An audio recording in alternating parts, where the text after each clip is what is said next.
औज़ुबिल्लाहिमिनश्शैतानिर्रजीम बिस्मिल्लाहिर्रहमानिर्रहीम अस्सलाम वालेकुम रहमतुल्लाहि व बरकातुहू। अज असी सूरत यूसुफ शुरू करांगे। सूरत यूसुफ जिहड़ी है ये मक्की सूरत है। इहदे च 111 आयतां ने और इहदे च 12 रकू ने। अलिफ लाम रा ए हरूफ मुकत्तियात ने। तिल का ए आयातुन आयतां ने। किताब मुबीन वाजिया दियां ए आयतां जड़ियां ने ये एक वाजिया किताब दियां आयतां ने। इन्ना बेशक असी अनजल ना हो असी नाजिल किया इन्हों कुरान इस कुरान नू अरबियन अरबी दे विच और असी इस कुरान नू अरबी दे विच नाजिल किया है ला अल्लाह कुम ताकि तुसी ताकिलो ना इनू समझो। नाहनो अस्सी नकुस्तु बयान करने लेका तुआडी तरफ और ए नबी करम सल्लल्लाहु अलैहि वसल्लम अस्सी तुआडी तरफ बयान करने आखसना अच्छा कासा सी एक जिहड़ी दास्तान है एक जिहड़ा बयान है वो असी तुआडे उत्ते तुहानू बयान करने बिमा ओ है ना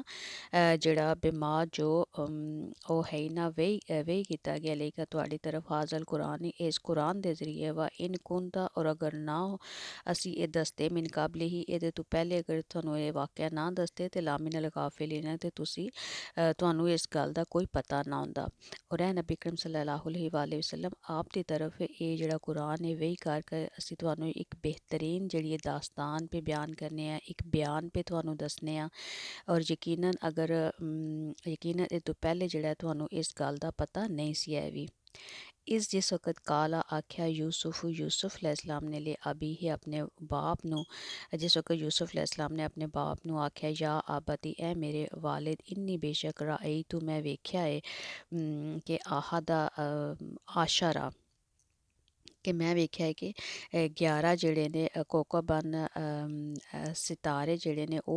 वशम्स और सूरज वल कामर और चांद जिहड़े ने राई तू हुम ली साजिदीन कि मैं वेखना कि वह मैनू सजदा करते हैं पे कि अल्लाह सुब्हान तआला फरमाते हैं कि मैं तुहानू नबी करम सल्लल्लाहु अलैहि वसल्लम एक तुहानू दास्तान पे बयान करना जिहड़ी इहदे तुहानू पहले नहीं सी पता है भी। और जिस वक़्त यूसुफ अलैहिस्सलाम ने अपने वालिद यकूब अलैहिस्सलाम नू आख्या कि ए मेरे वालिद कि मैं एक ख्वाब वेख्या है और जिहड़े हज़रत यकूब सी उन्हां दियां दो वाइफ सी एक पहली बीवी जिहड़ी सी ओहदे चों 10 बेटे सी और जिहड़े दूसरे सी ओहदे चों हज़रत यूसुफ अलैहिस्सलाम और बिन यामीन सी। ते ये हुण हज़रत यूसुफ अलैहिस्सलाम जिहड़े ने ये हुण ख्वाब वेखदे ने पे और अपने वालिद साहब नू ख्वाब पे दसदे ने हज़रत यकूब अलैहिस्सलाम नू कि मैं ख्वाब वेख्या है कि 11 सितारे सूरज और चंद जिहड़े ने ओह मैनू सजदा करदे ने पे। काला ते उन्होंने आख्या हुण यकूब अलैहिस्सलाम जिहड़े ने ओह पे आखदे ने या बुनैया ए मेरे बेटे ला तकसुस ना बयान कर रोया का अपना जिहड़ा ख्वाब है अला इखवाते का अपने भरावां नू ए ख्वाब ना दसी फयकीदू वरना मकर करन दे साजिश करन दे इलाका तेरे खिलाफ कईदन साजिश वरना ओ तेरे खिलाफ कोई बुरी तदबीर करन दे ओ हसद करन दे और तेरे खिलाफ मकरो फरेब करन दे। इन्ना शैताना बेशक जिहड़ा शैतान है लिल इंसान दे वास्ते अदुवन दुश्मन है मुबीनुन ज़ाहिर। जिस वक़्त हज़रत यूसुफ अलैहिस्सलाम ने वो ख्वाब जिहड़ा अपने वालिद साहब नू हज़रत यकूब अलैहिस्सलाम नू दस्सिया ते हज़रत यकूब अलैहिस्सलाम उन्हां नू के पे नसीहत करदे ने कि मेरे प्यारे बेटे कि अपना ख्वाब जिहड़ा है वो अपने भरावां नू ना दसी वरना वो तेरे नाल हसद करन दे और तेरे खिलाफ बुरियां तदबीरां करन दे क्योंकि इंसान दे वास्ते शैतान जिहड़ा वो एक खुला दुश्मन है। व कज़ालिका और इसी तरह जिहड़ा यजतबी का कि अल्लाह ताला जिहड़े ने ओह तुहानू एक मुमताज़ और आला जिहड़ा दर्जा देंदे रब्बुका तुहाडा रब जिहड़ा वा युअल्लिमुका और सिखान दे तुहानू मिन तावील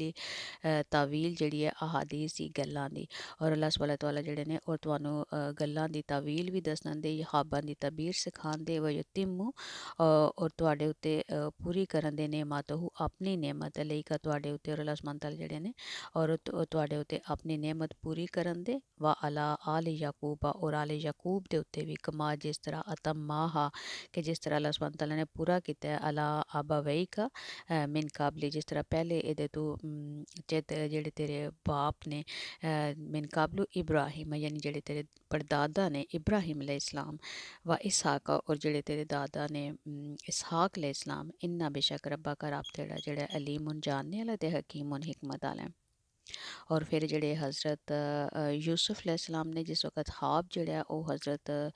ਯਾਕੂਬ अलैहिस्सलाम ਨੂੰ ਯਾਨੀ ਆਪਣੇ ਵਾਲਿਦ ਨੂੰ ਦੱਸਿਆ ਤੇ ਉਹਨਾਂ ਨੇ ਆਖਿਆ ਕਿ ਮੇਰੇ ਬੇਟੇ ਕਿ ਆਪਣਾ ਜਿਹੜਾ ख्वाब ਜਿਹੜਾ ਹੈ ਆਪਣੇ ਭਰਾਵਾਂ ਨੂੰ ਨਾ ਸੁਣਾਈ ਵਰਨਾ ਉਹ ਤੇਰੇ ਖਿਲਾਫ ਕੋਈ ਸਾਜ਼ਿਸ਼ ਕਰਨ ਦੇ ਕਿਉਂਕਿ ਉਹ ਹਸਦ ਕਰਨ ਦੇ ਔਰ ਫਿਰ ਉਹ ਸਾਜ਼ਿਸ਼ ਕਰਨ ਦੇ ਕਿ ਅੱਲਾਹ ਸੁਬਹਾਨ ਤਾਲਾ ਨੇ ਇਹਨੂੰ ਜਿਹੜਾ ਹੈ ਉਹ ਚੁਣ ਲਿਆ ਸਾਡੇ ਵਿੱਚੋਂ ਬੇਸ਼ੱਕ ਇਨਸਾਨ ਦੇ ਵਾਸਤੇ ਸ਼ੈਤਾਨ ਇੱਕ ਖੁੱਲਾ ਦੁਸ਼ਮਣ ਹੈ। ਔਰ ਉਹਨਾਂ ਨੇ ਫਿਰ ਆਖਿਆ ਕਿ ਤੇਰਾ ਰੱਬ ਜਿਹੜਾ ਉਹ ਤੈਨੂੰ ਇੱਕ ਬੁਲੰਦ ਦਰਜਾ ਅਤਾ ਫਰਮਾਏਦਾ ਕਿ ਕਿਉਂਕਿ ਉਹਨਾਂ ਨੂੰ ਉਹ ਖੁਦ ਨਬੀ ਸੀ ਉਹਨਾਂ ਨੂੰ ਖੁਦ ਪਤਾ ਸੀ ਕਿ ਅੱਲਾਹ ਸੁਬਹਾਨ ਤਾਲਾ ਨੇ ਇਹਨਾਂ ਨੂੰ ਚੁਣ ਲਿਆ ख्वाब ਦੇ ਸੀ ਉਹਨਾਂ ਨੂੰ ਪਤਾ ਚੱਲ ਗਿਆ ਸੀ। ਔਰ ਉਹਨਾਂ ਨੇ ਫਿਰ ਆਖਿਆ ਕਿ ਅੱਲਾਹ ਤਾਲਾ ਤੁਹਾਨੂੰ ਇੱਕ ਬੁਲੰਦ ਦਰਜਾ ਅਤਾ ਕਰਨ ਦੇ ਤੁਹਾਨੂੰ ਗੱਲਾਂ ਦੀ ਤਾਵੀਲ ख्वाबाਂ ਦੀ ਤਾਬੀਰ ਸਿਖਾਉਣ ਦੇ ਔਰ ਤੁਹਾਡੇ ਉੱਤੇ ਔਰ ਆਲੇ ਯਕੂਬ ਦੇ ਉੱਤੇ ਆਪਣੀ ਨੇਮਤ ਪੂਰੀ ਕਰਨ ਦੇ ਜਿਸ ਤਰ੍ਹਾਂ ਉਹਨਾਂ ਨੇ ਇਹਦੇ ਤੋਂ ਪਹਿਲੇ ਪੂਰੀ ਕੀਤੀ ਸੀ ਜਿਸ ਤਰ੍ਹਾਂ ਤੇਰੇ ਜਿਹੜੇ ਦਾਦਾ ਸੀ ਇਹ ਇਸਹਾਕ अलैहिस्सलाम ਉਹਨਾਂ ਦੇ ਉੱਤੇ ਔਰ ਜਿਹੜੇ ਤੇਰੇ ਪੜਦਾਦਾ ਸੀ ਇਬਰਾਹੀਮ अलैहिस्सलाम ਉਹਨਾਂ ਦੇ ਉੱਤੇ ਅੱਲਾਹ ਸੁਬਹਾਨ ਤਾਲਾ ਨੇ ਉਹਨਾਂ ਨੂੰ ਵੀ ਇਸੇ ਤਰ੍ਹਾਂ ਦੀਆਂ ਨੇਮਤਾਂ ਦਿੱਤੀਆਂ ਸੀ ਲੇਕਿਨ ਉਹਨਾਂ ਨੇ ਆਪਣਾ ਨਾਮ ਨਹੀਂ ਸੀ ਲਿਆ ਵੀ ਔਰ ਉਹਨਾਂ ਨੇ ਕਿਹਾ ਕਿ ਅੱਲਾਹ ਤਾਲਾ ਨੇ ਤੈਨੂੰ ਵੀ ਚੁਣ ਲਿਆ ਇਹਨਾਂ ਗੱਲਾਂ ਦੇ ਵਾਸਤੇ ਔਰ ਬੇਸ਼ੱਕ ਤੇਰਾ ਰੱਬ ਜਿਹੜਾ ਉਹ ਖੂਬ ਜਾਣਨੇ ਵਾਲਾ ਔਰ ਬੜੀ ਹਿਕਮਤ ਵਾਲਾ ਹੈ।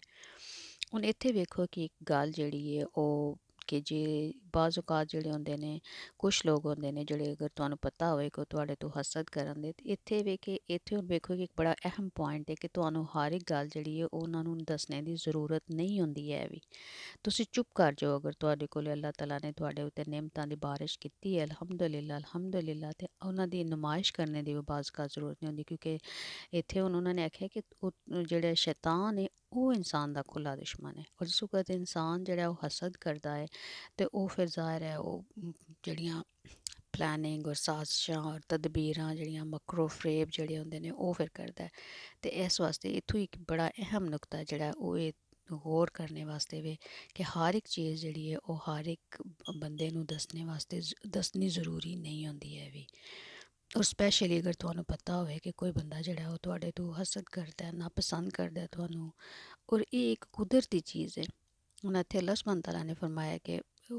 ਉਹਨਾਂ ਆਪਣੇ ਬੇਟੇ ਨੂੰ ਵੀ ਆਖਦੇ ਨੇ ਕਿ ਤੂੰ ਉਹਨਾਂ ਨੂੰ ਇਹ ਗੱਲ ਨਹੀਂ ਦੱਸਣੀ ਹੈ ਵਰਨਾ ਤੇਰੇ ਖਿਲਾਫ ਉਹ ਮਕਰੋ ਫਰੇਬ ਕਰਨ ਦੇ ਔਰ ਬੇਸ਼ੱਕ ਸ਼ੈਤਾਨ ਜਿਹੜਾ ਉਹ ਇਨਸਾਨ ਕੋਲ ਕਰਵਾਉਂਦਾ ਹੈ ਔਰ ਸ਼ੈਤਾਨ ਜਿਹੜਾ ਉਹ ਖੁੱਲਾ ਦੁਸ਼ਮਣ ਹੈ ਔਰ ਸ਼ੈਤਾਨ ਜਿਹੜਾ ਉਹ ਫਿਰ ਉਹ ਤਰੀਕੇ ਦੱਸਦਾ ਇਨਸਾਨ ਨੂੰ ਅਤੇ ਇਸ ਵਾਸਤੇ ਸਾਨੂੰ ਵੀ ਜਿਹੜਾ ਹੈ ਇਹ ਕੁਰਾਨ ਜਿਸ ਵੇਲੇ ਅਸੀਂ ਪੜ੍ਹਨੇ ਹਾਂ ਅਤੇ ਇਹਦੇ ਵਿੱਚੋਂ ਜਿਹੜੀਆਂ ਨੇ ਇਹ ਗੱਲਾਂ ਜਿਹੜੀਆਂ ਨੇ ਸਾਡੇ ਵਾਸਤੇ ਰਾਹਨੁਮਾਈ ਨੇ ਸਿਰਫ ਇਹ ਗੱਲ ਨਹੀਂ ਹਰ ਇੱਕ ਚੀਜ਼ ਜਿਹੜੀ ਵੀ ਤੁਸੀਂ ਆਇਤ ਪੜ੍ਹੋ ਉਹਦਾ ਜਿਸ ਵੇਲੇ ਤੁਹਾਨੂੰ ਪਤਾ ਲੱਗੇ ਕਿ ਇਹਦਾ ਮਫਹੂਮ ਕੀ ਹੈ ਇਹਦਾ ਤਰਜਮਾ ਕੀ ਹੈ ਅਤੇ ਤੁਸੀਂ ਉਹਦੇ ਵਿੱਚੋਂ ਆਪਣੇ ਵਾਸਤੇ ਜਿਹੜਾ ਉਹ ਲੈਸਨ ਲੈ ਸਕਦੇ ਹੋ ਉਹਦੇ ਵਿੱਚੋਂ ਹਰ ਇੱਕ ਸਾਡੇ ਵਾਸਤੇ ਸਬਕ ਨਿਕਲਦੇ ਨੇ ਕਿ ਅਸੀਂ ਕਿਸ ਤਰ੍ਹਾਂ ਆਪਣੀ ਜ਼ਿੰਦਗੀ ਦੇ ਵਿੱਚ ਇਹ ਜਿਹੜੀਆਂ ਚੀਜ਼ਾਂ ਨੇ ਇਹਨਾਂ ਨੂੰ ਇੰਪਲੀਮੈਂਟ ਕਰਨਾ ਹੈ ਉਹਨਾਂ ਨੂੰ ਕਿਸ ਤਰ੍ਹਾਂ ਅਸੀਂ ਆਪਣੀ ਜ਼ਿੰਦਗੀ ਦੇ ਵਿੱਚ ਅਸੀਂ ਲਿਆ ਸਕਦੇ ਹਾਂ ਇਹਨਾਂ ਚੀਜ਼ਾਂ ਨੂੰ ਅਤੇ ਆਪਣੀ ਜ਼ਿੰਦਗੀ ਨੂੰ ਆਸਾਨ ਬਣਾ ਸਕਦੇ ਹਾਂ ਔਰ ਇਸ ਤਰ੍ਹਾਂ ਬਣਾ ਸਕਦੇ ਹਾਂ ਕਿ ਅਸੀਂ ਇਸ ਦੁਨੀਆ ਦੇ ਵਿੱਚ ਵੀ ਕਾਮਯਾਬ ਰਹੀਏ ਔਰ ਜਿਸ ਵਕਤ ਅਸੀਂ ਅੱਲਾਹ ਸੁਬਹਾਨ ਤਾਲਾ ਦੇ ਕੋਲ ਵੀ ਜਾਵੀਏ ਤਾਂ ਅਸੀਂ ਸਰਖਰੂ ਹੋਈਏ ਤੇ ਅੱਲਾਹ ਸੁਬਹਾਨ ਤਾਲਾ ਜਿਹੜੇ ਨੇ ਉਹ ਸਾਨੂੰ ਇਸ ਕਿਤਾਬ ਨੂੰ ਸਮਝਣੇ ਦੀ ਸਮਝ ਕੇ ਪੜ੍ਹਨੇ ਦੀ ਅਤੇ ਇਹਦੇ ਉੱਤੇ ਅਮਲ ਕਰਨ ਦੀ ਤੌਫੀਕ ਅਤਾ ਕਰਨ ਆਮੀਨ ਸੁੰਮਾ ਆਮੀਨ।